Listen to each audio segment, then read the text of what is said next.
감사합니다. 방금 소개받은 연세대학교 대기과학과의 홍진규라고 합니다. 오늘 제가 이 금요일에 과학터치에서 말씀드릴 수 있는 내용을 갖게 돼서 너무 기쁘고요. 여러분들이 요즘 많이 관심을 가지고 계시는 기후변화, 지구온난화, 그리고 요즘에는 조금 더 강한 단어들이 나오고 있습니다. 기후위기, 이런 것과 연관돼서 많이 언급되는 인류세라는 얘기를 제가 키워드로 들고 나왔고요. 그리고 생뚱맞게 옆에 부제목으로 기온으로 집값을 알 수 있나요? 라는 제목을 붙여봤습니다.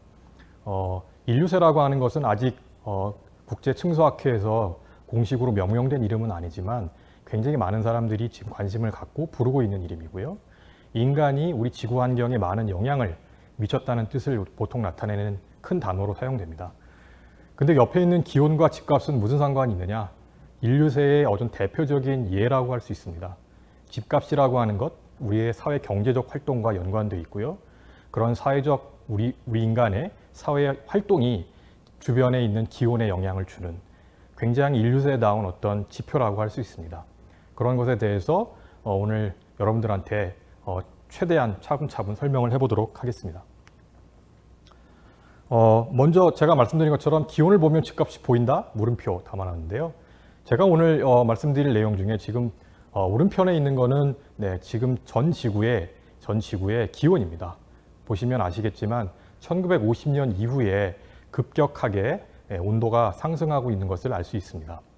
그리고 이런 왼쪽에는 서울의 어떤 지역입니다. 어떤 지역이 1970년대, 80년대, 90년대, 그리고 현재 황공사진 모습이고요. 2층, 3층 단독 건물, 연립과 같은 건물에서 현재의 녹지가 우거진 초고층 아파트 지역으로 재개발 일대의 사진입니다.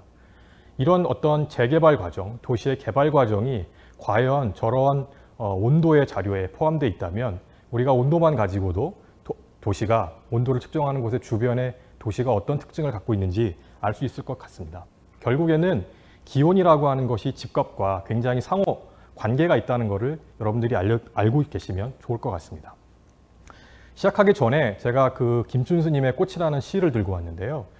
물론 우리가 입시교육에 찌들어서 이 꽃이라는 시를 무작정 외우긴 하지만 사실은 자연과학자로서 어떤 상호작용의 측면에서 봤을 때 물론 굉장히 딱딱한 해석일 수도 있지만 꽃의 이름을 불러서 그 꽃이 이름을 부르기 전에 꽃과 달라진다는 어떤 그런 것, 결국에는 오늘 제 강연을 듣고 있는 여러분이 제 강연을 듣지 않는 여러분과는 분명히 달랐으면 합니다. 그것이 여러분과 저의 상호작용이겠고요. 여러분이 또 질문을 해주시면 저도 이 질문을 받지 않은 저와는 다른 사람으로서 상호작용, 이런 측면에서 좀 말씀드리려고 합니다. 이 상호작용 측면은 제가 아까 집값과 기온과의 관계 때도 말씀드렸는데요. 사실은 인류세 이야기를 할 때 제일 중요한 것 중에 하나가 우리 사회가 경제와 그리고 그 기후라고 하는 것이 온도와 강수량과 미세먼지 등이 모두 다 상호적으로 연관되어 있다는 어떤 모든 것들이 다 연결되어 있다는 그런 관점에서 좀 바라볼 필요가 있습니다. 그런데 이 상호작용이라고 하는 것이 사실은 초등학교, 중학교, 고등학교 과정에서는 잘 배우지 않습니다. 많이 쓰는 단어인데도 불구하고요. 예를 들어서 과학이라는 말의 영어는 science입니다. 그리고 가위의 영어 단어는 seizur인데요. 이 두 개의 과학과 가위의 같은 점이 뭐냐라고 여러분들 한번 생각해 보시면 뭐 여러 가지가 있을 수 있겠지만 제일 눈에 띄는 것이 영어 단어에서 SCI라고 하는 단어로 시작한다는 것입니다. 저 SCI라고 하는 원래 단어의 어원은 가위로 자른다는 뜻과 매우 연관되어 있습니다. 따라서 과학이라는 뜻이 일종의 우리가 연구하고자 하는 대상을 잘 나누어서 분석을 하겠다, 이런 것과 굉장히 관련이 있습니다. 예를 들어서 입자가속기에 어떤 입자를 넣어서 다 분해시켜서 소립자로 분해시켜서 연구하는 물리적 학문, 물리 같은 학문에 있어서 굉장히 최첨단 학문입니다. 그런데 재밌는 건 뭐냐면 여러분, 곤충을 세 부분으로 나누면 머리, 가슴, 배 이렇게 나눌 수 있죠. 이건 뭐 많이 아시는 건데요. 그런데 우스갯소리로 곤충을 세 부분으로 나누면 죽는다 이렇게 됩니다. 무슨 말이냐면 입자를 연구할 때 물리학처럼 분해해서 각각의 시계를 뜯어서 각 부품을 이해하면 시계를 이해할 수 있다라고 하는 관점이 가능한 반면에 만약에 개구리를 다 뜯어서 각각의 부분을 다 이해한다고 해서 개구리를 죽이면 다 쪼개면 죽게 되죠. 따라서 현대과학에서는 상호작용이라고 하는 측면, 그러니까 1 더하기 1이 2가 될 수도 있고 2보다 클 수도 있고 2보다 작아질 수 있다는 상호작용의 개념을 이해하는 게 굉장히 중요합니다, 여러분. 그래서 우리가 뭔가 이 상호작용이 가장 큰 게 예를 들어 수소 원자와 산소의 원자가 만났을 때 완전히 다른 성질의 분자, 물 분자가 될 수 있는 것이거든요. 그래서 이 상호작용 측면을 좀 들여다보셨으면 좋을 것 같고요. 직접적으로 인류세 이야기를 좀 해볼까 합니다. 인류세를 나누기 전에 우리가 지질시대를 구분하게 되는데요. 저는 지질학자는 아니지만 지질시대를 분류하게 됩니다. 지질시대는 기본적으로 생물의 멸종을 이용해서 화석에 남아있는 근거를 통해서 분류하게 되는데 가장 많이 알고 있는 게 고생대, 그다음에 공룡이 살았던 중생대, 그리고 지금 우리가 살고 있는 신생대 이렇게 나눌 수 있습니다. 그런데 신생대 중에서도 다시 제3기, 제4기 이런 것처럼 더 자세하게 나누게 되는데요. 이 그림은 지난 한 300만 년 동안 지구의 기온과 지구에 있는 대기 중에 있는 이산화탄소 농도의 양을 나타내는 그림입니다. 지구의 기온을 결정하는 것은 이산화탄소만으로 결정하는 것도 아니고요. 태양이 얼마나 들어오는지, 그다음에 지구의 표면이 얼마나 태양 에너지를 흡수하는지, 그리고 지구의 자전축이 태양으로부터 얼마나 기울어져 있는지 등에 의해서 결정되게 됩니다. 그래서 굉장히 많은 것들을 이용해서 결정되게 되는데요. 우리가 현재 이해하고 있는 대기과학적 지식으로는 현재 우리의 지구의 기온이 상승하고 있고, 그리고 그 상승하는 것이 온실가스 효과라고 하는 것이 많은 사람들 중에 대부분이 인정하고 있는 사실입니다. 보통 설문조사를 하면, 대기과학 전공자들의 설문조사를 하면 100명 중에 95명 정도가 이 부분을 동의한다고 합니다. 물론 회의적인 시각이거나 인간이 그렇지 않다라고 주장하시는 분도 계시지만 대부분의 제가 아는 범위 내에서는 올바르지 않은 가설로부터 출발했다는 걸 결론을 도달할 수가 있습니다. 그래서 그런 300만 년 동안이면은 사실은 신생대의 아주 일부분인데요. 우리가 보통 지금 현재 지금 여기 이제 우리 인류가 지구를 돌아다니는 역마살이라고 표현했습니다. 원래 워낙 돌아다니는 걸 좋아하죠. 지금 화성에도 가려고 하고요. 물론 연구가 계속 진행되면서 여기는 숫자가 좀 바뀌기는 하지만 우리가 한 인류의 직접적인 조상이 한 700만 년쯤 전에 나타났다고 하고요. 그 다음에 직립하게 된 인간, 호모 에릭투스라든지 호모 하빌리스라든지 한 200만 년 전쯤 됐다고 합니다.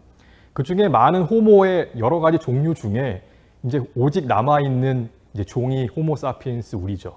우리 말고는 다른 호모는 지구상에 남아있지 않습니다. 이렇게 돌아다니는데 저 돌아다니는 것들도 상당히 기후와 관련이 있습니다. 잘 보시면 아프리카 대륙의 서쪽에서 동쪽으로 이동한 걸 보실 수가 있는데요. 지금으로서는 상상할 수 없는 일입니다. 왜냐하면 저기는 뜨거운 태양이 내려쬐는 사하라 사막이고요. 저 사하라 사막을 횡단하는 것이 불가능한 거죠. 그렇지만 저 당시에는 저기가 초목이 우거지고 그다음에 강이 굉장히 많고 하마가 살 수 있는 지역 기후였다고 합니다. 그러니까 인간의 이동도 상당히 저런 기후의 영향을 받았던 것이고요. 우리가 인류세라고 얘기하는 거의 가장 큰 이유는 우리 인간 호모 사피엔스가 지금까지는 기후의 영향을 받아서 문명이 발전하고 농경을 하고 벼를 키우고 도시를 건설하고 했지만, 그리고 망하기도 했지만 이제는 그것이 우리 인간의 활동 자체가 다시 기후 환경에 영향을 줄 수 있다는 그런 의미를 나타냅니다. 우리가 이제 인류세를 얘기하기 전에 보시면 지난 한 3, 4천 년 동안의 온도를 나타내는 것인데요. 보시면 온도가 굉장히 낮았다가 급격하게 한 11,000년에서 12,000년 사이 올라가게 됩니다. 이것을 우리가 신생대 중에서 다시 저렇게 추웠던 시기, 한 11,000년 이전을 우리가 플레이스토세라고 부르고요. 이 오른쪽에 11,000년부터 시작된 따뜻한 온도가 시작된 저 때를 우리가 홀로세라고 부르게 됩니다. 이 홀로세는 공룡이 살았던 중생대가 끝나고 신생대 중에서도 가장 최근에 해당되는 시기라고 할 수 있습니다. 이 홀로세라고 하는 뜻은 저 세라고 하는 영어로는 씬이라고 하는데요. 저 세라고 하는 시기는 지질학적 분류 시기에서 신생대에만 쓰는 말이고요. 원래 뜻을 따지자면 홀로라는 말은 완전한 그런 뜻이고요. 세라는 말은 new라는 뜻입니다. 새롭다는 뜻이죠. 그래서 홀로세는 사실은 영어로 무슨 뜻이냐 하면 완전히 새로운 세계다 이런 뜻입니다. 사실은 홀로세가 완전히 새로운 시기에, 그러니까 매머드나 굉장히 큰 검치호랑이 등 이런 것들이 대형 포유류가 멸망하고 시작된 저 만천년부터 시작되는 시기를 홀로세라고 부르는데 이제 저 홀로세가 끝났다고 주장하고 새로운 인류세가 이제 시작되었다라고 생각하는 사람들이 점점 많아지는 겁니다. 이때 홀로세 초창기, 물론 이 홀로세 초창기를 고 인류세 이렇게 부르는 분들도 최근에 생기고 있는데요.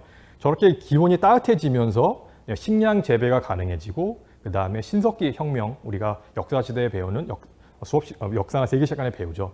신석기 혁명이 시작되고 그리고 도시가 건설되면서 가장 오래된 도시는 한 10,000년쯤 전 터키, 이란, 이라크 부근에 있던 도시들입니다. 저런 도시들이 생겨서 인구가 밀집되고요. 왕의 힘이 세지고 이런 어떤 인간의 문명이 시작되는 어떤 계기가 시작됩니다. 그러니까 10,000년 전 홀로세가 시작되기 전에 굉장히 추운 빙하기 때는 저런 활동이 불가능했던 것이죠.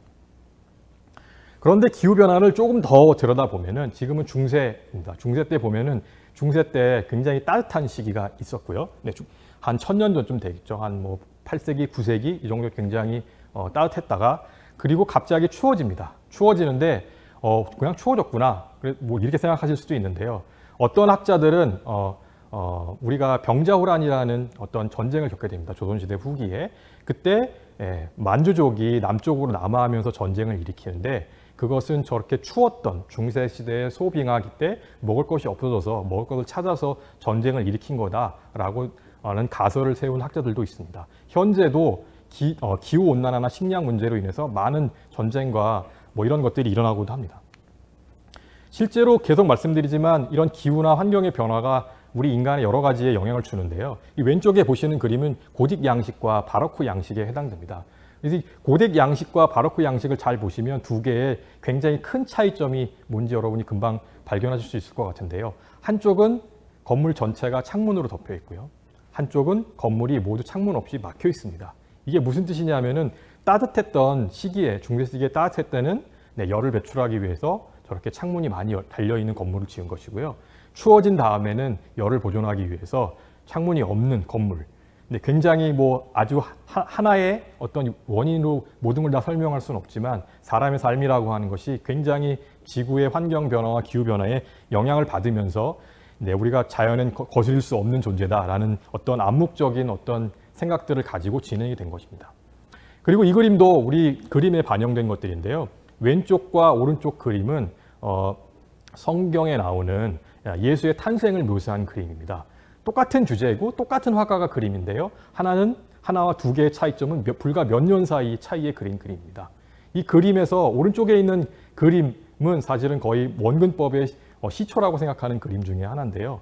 잘 보시면 왼쪽 그림을 잘 보시면 성모 마리아가 아기 예수를 안고 있고 동방박사들이 와서 보고 있는 장면이 나옵니다. 굉장히 비루한 마국간 그림이 그려져 있죠. 그런데 이 그림을 그리고 나서 이 벨기에에서 지금도 벨기에에서는 눈이 오지 않는다고 합니다. 겨울에. 그런데 이 벨기에에서 너무 추워서 이 화가가 저 고난의 상징을 마국간에서 눈이 오는 날씨로 바꾼 겁니다. 우리가 이런 사례가 굉장히 많은 거죠. 그러니까 실제로는 저런 큰 어떤 자연현상과 기후의 변화가 일어나면은 우리가 많은 어떤 생활 양식과 사망자가 많이 나오기도 하고 먹을 것이 없어지기도 하는데 또 우리의 인간의 특성상 또 금방 잊어버리기도 하죠. 그리고 실제로 많은 도시와 문명들이 생겨졌는데 그것이 없어진 이유의 대부분이 전부 다 대체로 기후의 변화와 연관이 있고요. 그 중에서도 가뭄에 의해서 식량의 어떤 부족이 큰 영향을 준 것으로 알려져 있습니다. 대부분의 문명 변화가 이런 가뭄에 굉장히 취약해서 여러 가지 옛날 역사책에도 있습니다. 가뭄보다는 홍수가 났다. 이 가뭄이 가져오는 엄청난 피해에 대해서 인간의 어떤 본능에 굉장히 이제 각인돼 있을 수 있는 것이죠. 이런 홀로세에 진행이 됐는데 이게 다시 인류세라고 가는 것으로 우리가 진행되었다라고 생각하는 것은 제가 다시 말씀드리지만 인간이 드디어 세계를 정복한다 이렇게 생각을 하기 시작한 것입니다. 이 그림은 이제 괴테 파우스트에서 나오는 주인공이죠. 메피스토텔레스가 한 말인데요. 굉장히 적절한 말이라고 저는 생각합니다. 사람이 굉장히 오래전에 쓰인 책인데 환경 문제를 굉장히 집요하게 잘 다루고 있는데 괴테라는 사람 굉장히 놀라운 사람인데요. 저희가 굉장히 자만해지면서 굉장히 많은 부분들을 이제 바꾸기 시작했는데요. 제일 바꾸기 시작한 것 중에 하나가 이제 이 그림은 이산화탄소의 농도입니다. 1750년부터 산업혁명이 시작된 대략 1750년부터 현재까지 우리가 하키스틱 그림이라고 얘기하는데 급격하게 이산화탄소 농도가 증가하게 됩니다. 우리가 동물과 식물의 차이가 뭐냐라고 물어보면은 보통은 식물은 뭐 움직이지 않는 것, 동물은 움직이는 것, 또는 세포벽이 있으면 식물이고 세포벽이 없으면 동물이고 이렇게 할 수 있는데요. 제가 동물과 식물을 제 개인적으로 나눈 정의는 뭐냐면 이산화탄소를 내보내면 대기 중으로 내보내면 동물, 흡수할 수 있으면 식물 이렇게 나눕니다. 저는 이렇게 나누면 뭐가 좋으냐 하면은 가장 동물스러운 동물과 가장 식물스러운 식물로 나눌 수가 있습니다. 가장 식물스러운 식물이라고 하는 것은 대기 중에 이산화탄소를 가장 많이 흡수하는 것이고요. 그게 열대우림입니다. 아마존이나 인도네시아 이런 곳에 있는 열대우림이고요. 가장 동물스러운 동물은 사람이라고 할 수 있습니다. 사람이 내보내는 이산화탄소 양은 정말 어마어마해서 기후를 바꿀 정도가 된 것이죠. 실제로 이 이산화탄소 농도가 얼마나 대단한 거냐라고 보면은 이 그림은 이제 지난 오랜 기간 동안 몇 억 년 동안에 이산화탄소의 농도를 나타낸 것인데요. 실제로 현재 지금 지구의 평균 대기 중 이산화탄소 농도가 한 410 ppm, ppm이라는 단어는 몰라도 상관없지만 대략 한 410이라는 정도로 값을 갖고 있는데요. 그것을 잘 보시면 지난 몇천 년 동안 그렇게 이산화탄소가 높았던 시기가 없습니다. 그리고 불과 우리가 50년 안에 그보다 훨씬 2배, 3배 될 수 있는 가능성도 충분하다는 것이죠. 보시면 기온도 지난 몇천 년 동안 안에 지금보다 온도가 높았던 것이 없고요. 굉장히 많은 사람들이 이 부분을 걱정하고 있습니다. 사실 이걸 걱정하는 건 오래됐는데 최근 이런 부분이 관심을 갖기 시작한 이유는 제 생각에는 많은 분들이 이미 얘기를 했는데 그냥 온도가 올라갑니다. 이렇게만 얘기를 했지 온도가 올라가는 게 무슨 우리 생활에 영향을 미치는지를 별로 얘기를 안 해줬던 것 같아요. 예를 들면 저 같은 경우는 지구온난화의 효과를 거의 잘 못 느낍니다. 왜냐하면 에어컨 틀면 되고요. 추우면 어디 가면 되기 때문에 사실은 별로 잘 못 느끼거든요. 가뭄이 들어도 서울 같은 경우는 물이 안 나오는 경우가 없습니다. 사실은. 그러니까 지구의 어떤 변화에 대해서 민감할 수가 없는 상황인 거고 고작 우리가 북극곰을한테 미안해하는, 북극곰을 도와줘야 한다는 걸 정도까지만 우리가 얘기를 하다가 이제는 그것이 우리의 먹을거리, 그 다음에 식량, 자연재해와 같은 것들을 심각하게 크게 만든다고 하는 것들이 사람들이 이제 조금 더 목소리를 크게 하기 시작하면서 조금 더 관심을 가져지게 된 것이죠. 그래서 이 그림은 우리가 1950년 이후에 급가속, 아직 정확한 번역은 없습니다. 급격한 가속, 여러 가지 한국말 번역이 있긴 하지만 저는 이제 급격한 가속, 급가속이라는 말을 했는데 전 세계 모든 어떤 대기 환경, 대기나 기후나 모든 환경적 문제뿐만 아니라 인간 생활 모든 것들이 다 급격하게 일어납니다. 대표적인 걸 갖고 왔습니다. 아까 이산화탄소가 급격하게 늘어났고요. 그 다음에 우리 사람들의 에너지 사용량도 급격하게 늘어났고요. GDP도 급격하게 늘어났고요. 그 다음에 비료의 양도 급격하게 늘어났습니다. 이게 어떤 분들은 이산화탄소가 올라가서 식량 생산이 늘어난 거다 이렇게 얘기해 줄 수 있는데요. 그건 아무 상관이 없고요. 식량 생산이 늘어난 거는 어떤 굉장히 미국의 어떤 유명한 분이 어떤 특정한 녹색 혁명을 일으켜서 가능해진 거죠. 따라서 우리가 이걸 보면서 이제 헷갈리시면 안 되는 거는 이산화탄소가 올라가서 저런 에너지 사용량도 더 많이 쓸 수 있게 됐고 GDP 늘어난 거다 이렇게 생각하시면 좀 곤란할 것 같고요. 어쨌든 저 급격한 가속이 1950년 소위 말하는 원자폭탄의 사용과 함께 급격하게 늘어나게 됐고 저것이 우리 경제 사회를 좋게 만드는 긍정적인 영향도 가져왔지만 자연재해와 같은 것들을 우리가 만들게 됐다는 거죠. 얼마나 그게 큰 변화가 있었냐 하면은 10,000년 전에는 전 세계에 있는 지구에 있는 어떤 척추동물의 무게로 봤을 때 인간의 무게라고 하는 거는 1% 정도밖에 되지 않았습니다. 근데 지금은 대부분이 인간이 키우고 있는 가축이 지구를 점령하고 있고요. 그 다음에 더 놀라운 사실은 지구상에 있는 새들 중에서 70%가 닭입니다. 그래서 우리가 지질시대를 나눌 때 멸종된 화석의 생물의 화석으로 우리가 분류를 하는데 홀로새와 인류새를 나눌 때 아마도 닭뼈, 저희가 우리나라 사람이 특별히 좋아하는 치킨, 그 닭뼈가 많이 묻혀져 있는 지층이 발견됨으로써 인류새와 홀로새를 구별할 수 있을 것이다 라고 생각하기도 합니다. 어떤 표본이 되는 거죠. 인간이 얼마나 많은 것들을 하고 있는지 알 수 있습니다. 실제로 지금은 이거는 이제 구글에서 만들어 놓은 어떤 지구가 지난 한 4, 50년 동안 어떻게 바뀌었는지를 이제 보여주는 그림인데요. 잠깐 한번 한번 보시면 좋을 것 같습니다. 얼마나 사람이 지구를 굉장히 많이 바꿔놨는지 한번 잠깐 보시겠습니다. It contains life. It contains. 네, 우리 흔히 보는 도시의 모습입니다. 네, 아름다운 산이죠. And enduring. 사람이 저도 안 가본 곳이 굉장히 많은데요. We can see it differently. 1984년부터 시작해서 현재 모습으로 계속 바뀌고 있습니다.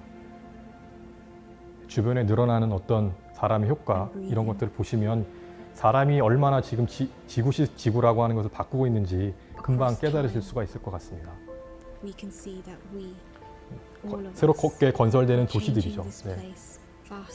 두바이입니다. 지구온난화로 인해서 호수가 말라가고 있는 것도 우리가 금방 확연하게 알 수가 있고요. 새롭게 건설되는 다양한 농경지, 우리가 인구가 늘어나면서 이 사람들을 부양해야 되고 사람이 먹게 되는 소고기를 키우기 위해서는 또 당연히 저런 농장들이 있어야 되는 거고 지구 온도가 올라가면서 녹고 있습니다. 그래서 우주에서도 우주의 쓰레기가 엄청 많아졌고요. 그 다음에 도시에서는 도시의 야간 불빛 때문에 은하수가 보이지 않는 그런 일들이 일어나고 있습니다. 특별히 제가 아까 우리 호모사피엔스의 역마살에서 말씀드렸는데 최근에 제가 말씀드리는 것 중에 하나가 도시화입니다. 많은 사람들이 다시 도시로 이주하고 있는데 이게 어느 정도 되냐면은 일주일에 도시로 이사를 하는 사람들이 전 세계에서 한 100만에서 150만 정도 된다고 합니다. 이게 어느 정도 인구냐면은 대전 인구 정도입니다, 우리나라. 그러니까 일주일에 대전 정도 되는 사람들이 도시로 이동을 하고 있고요. 도시에서 어마어마한 양의 온실가스가 나오고 있고 어마어마한 양의 에너지를 쓰고 있고 뭐 굉장히 빈민가도 있고 그 다음에 코로나가 일어난 곳의 대부분도 도시입니다. 이 도시화가 엄청난 일을 일으키고 있는데 제가 아까 말씀드린 것처럼 예전에는 고대의 도시들이라고 하는 것이 별로 자연 변화에 굉장히 민감해서 조금만 해도 금방 무너질 수 있었는데 지금은 그렇지 않습니다. 그런데 재밌는 것은 뭐냐 하면은 이런 어떤 풍요로운 식량과 먹을 것과 물이 한번 끊어지기 시작하면 도시가 주체할 수 없을 정도로 큰 타격을 받을 수 있다는 것이죠. 그래서 특별히 우리나라를 포함한 도시화, 동아시아의 도시화를 보면은 급격하게 인구가 많은 메가시티들이 출현하고 있고요. 우리나라 경우에는 도시의 면적이 다른 나라보다 훨씬 넓고요. 90% 이상의 사람이 도시로 살고 있습니다. 서울을 예로 말씀드리면 서울의 경우에 여기 보시면 아시겠지만 인구나 다양한 지포 피복이 있는데 굉장히 인구 밀도가 높다는 걸 알 수 있고요. 특별히 서울에 있는 어떤 건물들과 어떤 특징들이라고 하는 것이 외국의 도시들과는 다르게 밀집되어 있고 주거용, 상업용, 공장 건물들이 뒤섞여 있어서 굉장히 다른 특징들을 보이고 있습니다. 특별히 제가 강조하고 싶은 건 뭐냐면은 아파트를 예를 들면은 아파트의 평균 수명이 지은 다음에 다시 부시고 다시 지을 때의 수명이 우리나라가 채 30년이 안 되는 거에 비해서 독일과 영국은 100년이 넘습니다. 그러니까 우리나라가 굉장히 빠른 30년 정도 안에 계속 재개발을 해가면서 도시를 바꾸고 있는 것이죠. 그러니까 이걸 바꿀 때마다 잘못 바꾸면은 주변의 기후랑 환경 문제가 크게 악화될 수도 있고요. 거꾸로 생각하면은 30년마다 바꾸는 저 형태가 우리가 조금 더 미래에 다가올 어떤 자연재해를 잘 대비할 수 있도록 바꿀 수 있는 그런 기회가 될 수 있다라고 생각을 합니다. 그럼 도시가 왜 주변보다 온도가 높다고 얘기하는데 우리가 도시 열섬이라고 얘기하는데요. 그 이유는 첫 번째는 사람이 내보내는 열이 있습니다. 우리가 에어컨을 틀면 실외기에서 뜨거운 열이 나오기도 하고요. 그 다음에 두 번째 가장 큰 효과는 건물이 낮에 햇빛을 받아서 열을 저장했다가 밤에 내보내게 됩니다. 도시는 기본적으로 주변보다 온도가 높은데 특히 밤에 기온이 높고요. 왜냐하면 낮에 에너지를 흡수했다가 밤에 다시 대기로 돌려보내기 때문에 따라서 열대야가 굉장히 많이 발생하게 됩니다. 실제로 서울의 어떤 기온 분포를 보시면 온도가 높은 곳도 있고 서울에 온도가 낮은 곳도 있는데 대체로 온도가 높은 곳은 건물이 높고 빽빽하고 모여 있고 사람들의 인구 밀도가 높은 곳의 온도가 높다는 걸 우리가 알 수 있고요. 상대적으로 건물이 보통 건물이 적으니까 산은 아니고요. 산은 기본적으로 높이 올라가면 온도가 떨어지기 때문에 나무가 없어도 온도가 주변보다 낮은 건 사실이기 때문에 산이라기보다는 녹지가 있는 곳이 온도가 낮다는 걸 우리가 알 수 있습니다. 그래서 이 그림은 왼쪽에 있는 그림은 사실은 여기 보시면 이게 도시가 서울에 있는 도시 어떤 곳의 기온이 서울 바깥 지역보다 온도가 얼마나 높으냐라는 걸 나타내는 것입니다. 1970년대, 60년대에는 대략 서울이 주변 지역보다 한 2도 정도, 1.5도 정도 높았다고 한다면 2000년이 다 돼 갔을 때는 거의 3.5도 정도 높아졌는데요. 다시 온도가 낮아지는 걸 알 수 있습니다. 이거는 서울의 기온이 시간이 지나면서 온도가 낮아진다는 뜻이 아니고요. 주변보다 온도가 높았던 게 차이가 점점 줄어들고 있다는 뜻입니다. 이 그림에서 제가 말씀드리고 싶은 것은 온도가 갑자기 서울의 온도가 주변보다 높은데 그 높은 정도가 떨어지는 몇 군데 지역이 있는데요. 저 세 군데 지역이 어떤 때냐 하면은 IMF 사태가 있었고 서브프라임 모기지 사태가 있었고 그다음에 카드 대란이 있었던 경제적으로 우리나라에 큰 위기가 있었던 곳입니다. 위기가 일어날 때마다 신기하게도 서울의 온도가 주변보다 온도가 떨어지는 걸 알 수 있습니다. 이게 무슨 말이냐면 인간의 활동 자체가 주변의 기온에 영향을 주면서 활동이 약해지면 약해질수록 서울의 기온이 상대적으로 주변과 서울 바깥에 있는 기온과 같아진다는 걸 나타냅니다. 이게 서울 한 곳만 그런 것이 아니고요. 옆에 오른쪽 그림을 보시면 서울에 있는 다른 지역도 IMF, 서브프라임 모기지 사태, 그 다음에 카드 대란 때 기온이 계속 떨어지고 있는 걸 우리가 알 수 있습니다. 그리고 특별히 저 지역은 상대적으로 저 세 군데 제가 말씀드린 세 시간대에 기온이 상대적으로 낮아지는 것뿐만 아니라 전반적으로 기온이 낮아지는 걸 알 수 있습니다. 제가 드린 말씀을 만약에 잘 생각해 보신다고 한다면 저 지역은 상대적으로 인간의 활동이 뜸해지고 있다면 집값은 어떻게 바뀔 건지 우리가 대략 유추해 볼 수 있다는 걸 말씀드릴 수 있을 겁니다. 이거 갖고 제가 여러분들 투기하라는 얘기가 아니고요. 그 기온과 굉장히 상관이 있다는 걸 말씀드리고 싶었던 것이고요. 저렇게 제가 처음에 보여드렸던 1970년, 80년이 되면서 저런 건물의 개발과 에너지 사용량의 증가가 주변의 온도에 상당히 영향을 준다는 것을 여러분들한테 말씀드리고 싶습니다.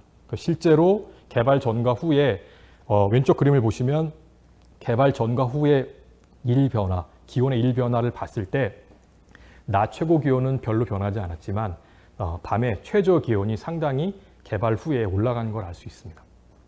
제가 아까 말씀드린 것처럼 도시 열섬이라고 하는 것이 밤에 최저 기온과 상관이 있다는 걸 여러분이 좀 관심을 다시 한번 말씀드리면 좋겠고요. 저렇게 개발이 되면은 통행량이 많아지면서 온실가스 배출량이 많아집니다. 이 그림은 저희 연구팀에서 서울의 어떤 도심 지역에서 측정한 이산화탄소의 배출량을 측정하는 것이고요.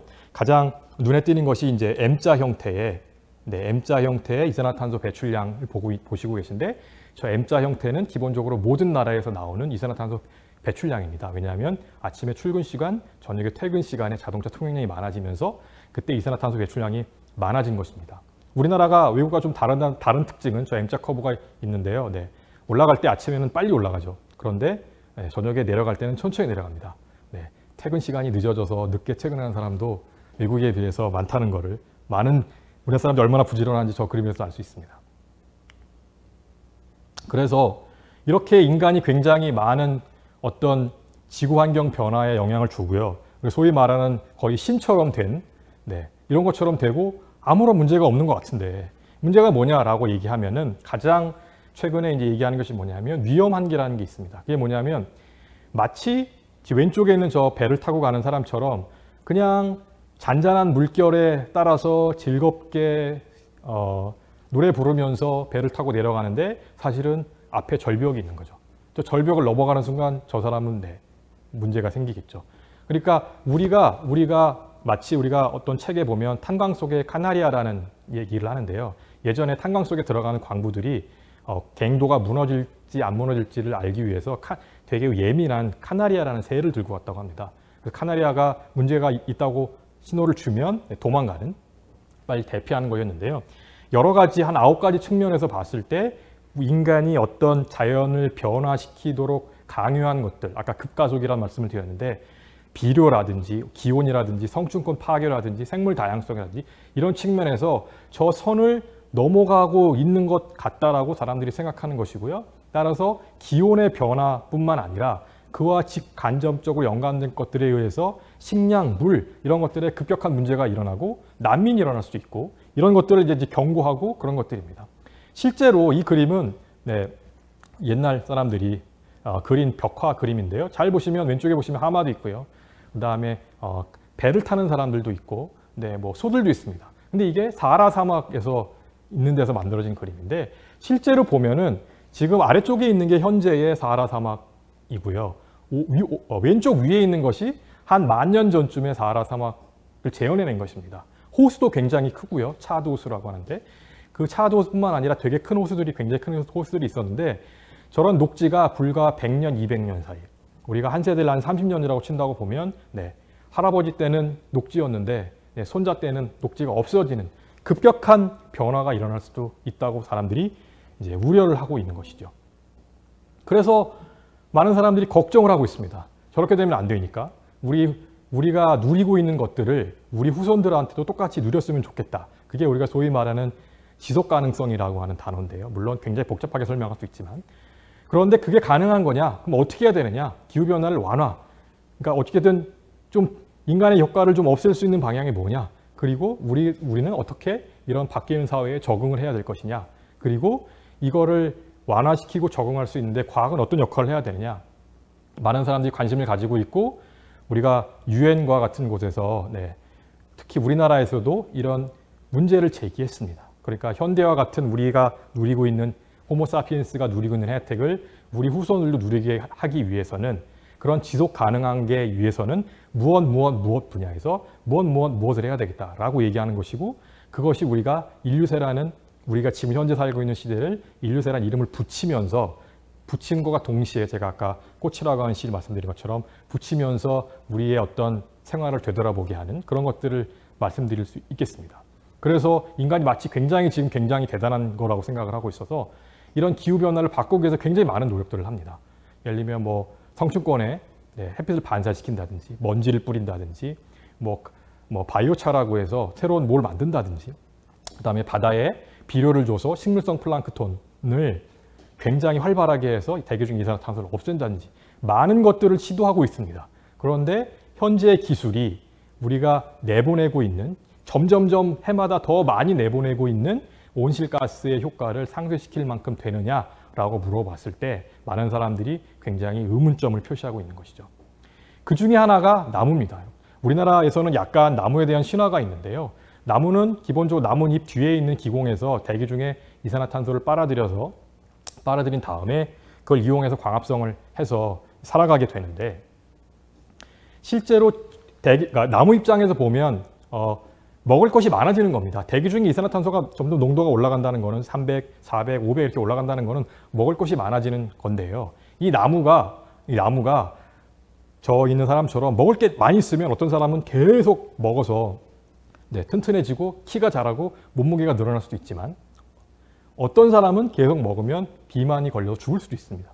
따라서 나무라고 하는 것도 이산화탄소가 계속 올라가서 먹을 게 많아졌을 때 계속 잘 살 수 있느냐 이 문제에 물어본다고 하면 많은 사람들이 지금 과학자들이 연구를 하고 있습니다. 제 원래 전공이 나무와 뭐 사람과 기온 이런 거의 상호작용인데 많은 사람들이 연구를 하고 있는데 아마도 아닐 거다 이런 생각들을 좀 하고 있는 것이고요.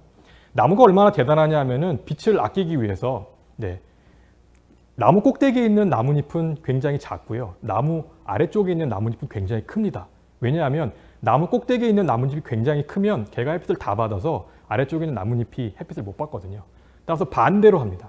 그래서 위쪽에 있는 나뭇잎은 작아서 자기가 필요한 만큼만 받고 아래쪽으로 돌려주는 이걸 우리가 빛의 사용을 최적화한다고 하는 것인데요. 물의 사용도 최적화하고요. 그 다음에 나뭇잎의 모양에 따라서 우리가 중상대 트라이아스기 쥐락이 대멸종할 때 나뭇잎이 큰 게 또 거의 다 멸종한 반면에 나뭇잎이 작은 건 또 멸종을 덜 했습니다. 이게 전부 다 식물과 어떤 기후의 상호작용 측면이라고 이해할 수 있고요. 그런데 나무를 심으면 무조건 온도가 내려가느냐? 그렇지 않습니다.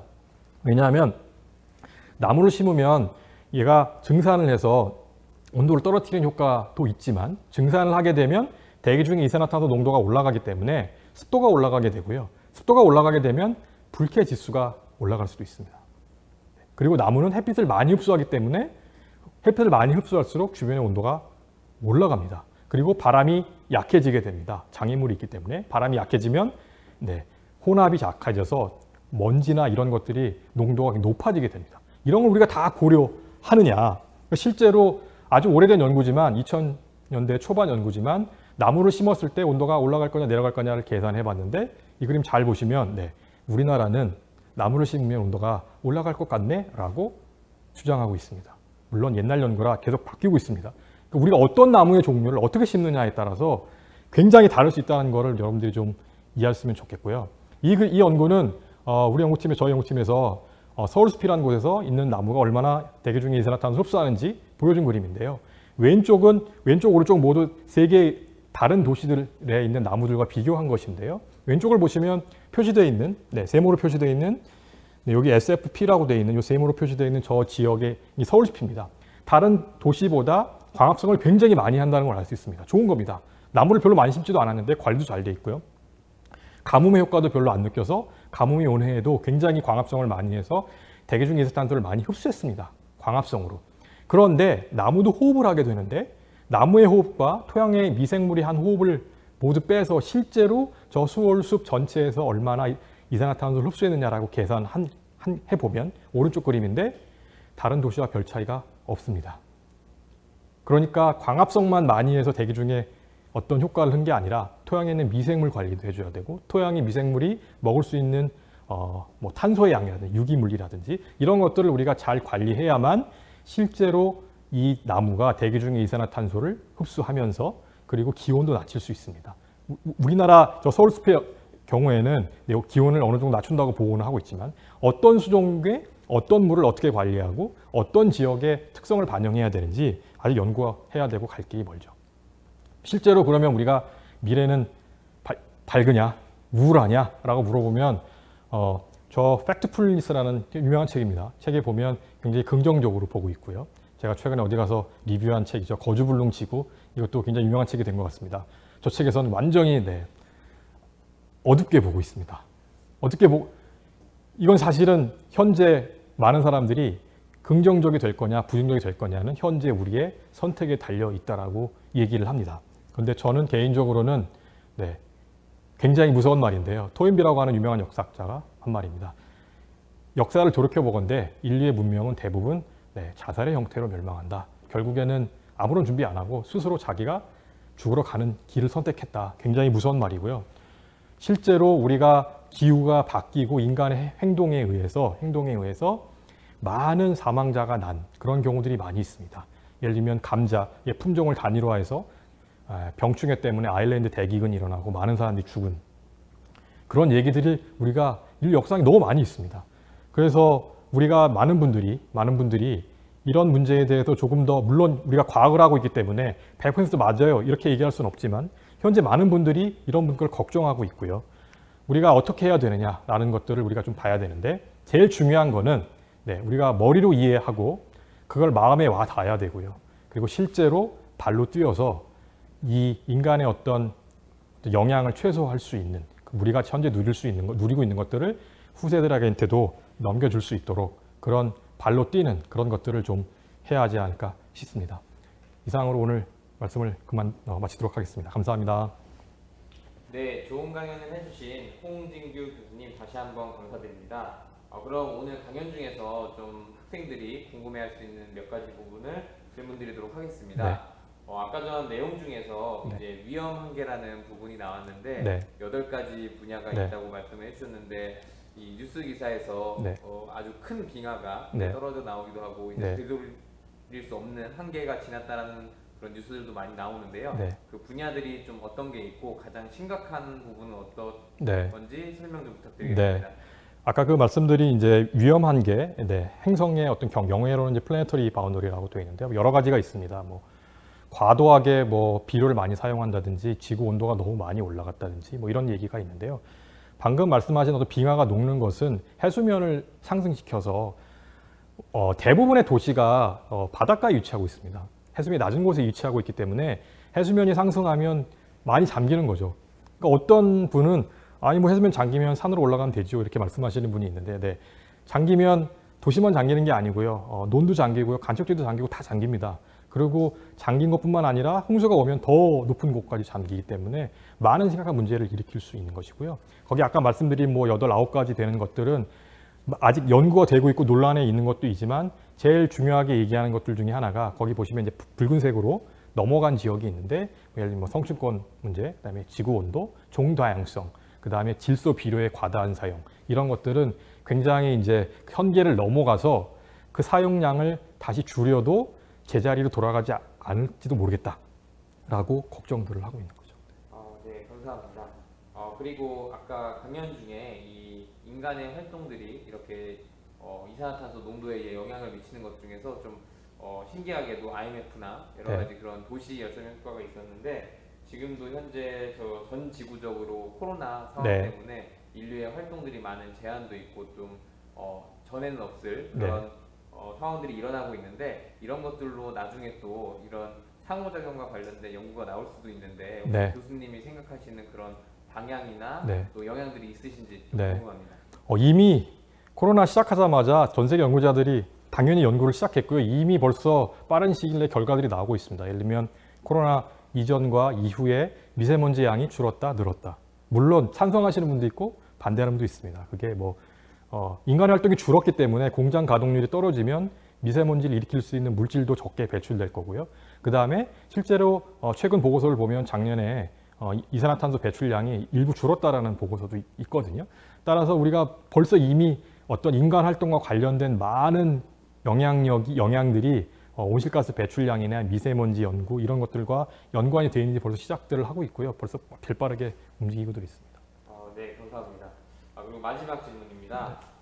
지금 오늘 강연해 주신 내용이 사실은 인류의 위험이나 지구 환경과 관련된 내용인데 우리 개개인이 여러 가지 분야가 있겠지만 저희 개인들이 작은 힘으로나마 이렇게 할 수 있는 그런 환경을 개선하거나 위험을 극복할 수 있는 행동들이 무엇이 있는지 교수님 입장에서 몇 가지만 좀 말씀 부탁드리겠습니다. 네. 굉장히 어려운 질문입니다. 이 질문은 강연할 때 많이 받는 질문인데요. 텀블러를 쓰세요. 자동차를 타지 마세요. 소고기를 좀 덜 먹으세요. 우유도 좀 덜 먹어야 되지 않을까요? 육식보단 채식을 하세요. 이런 많은 제안들이 있습니다. 실제로. 왜냐하면은 대부분의 온실가스 배출량이 자동차에서 나오고요.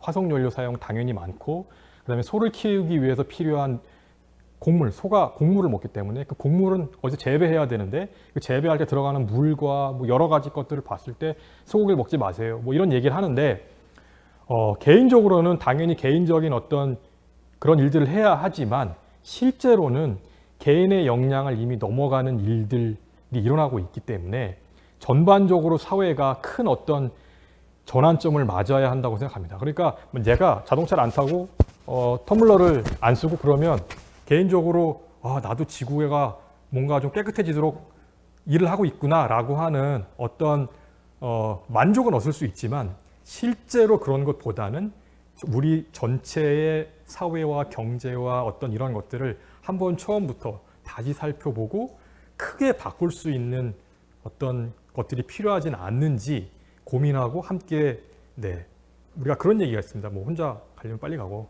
같이 가려면 멀리 천천히 가야 된다는 얘기 하잖아요. 따라서 뭔가 우리가 그런 개인적 역할을 할 뿐만 아니라 조금 더 거대한 물결이 일어날 수 있는 것들에 대해서 좀 고민을 해야 되지 않나 이렇게 생각해 봅니다.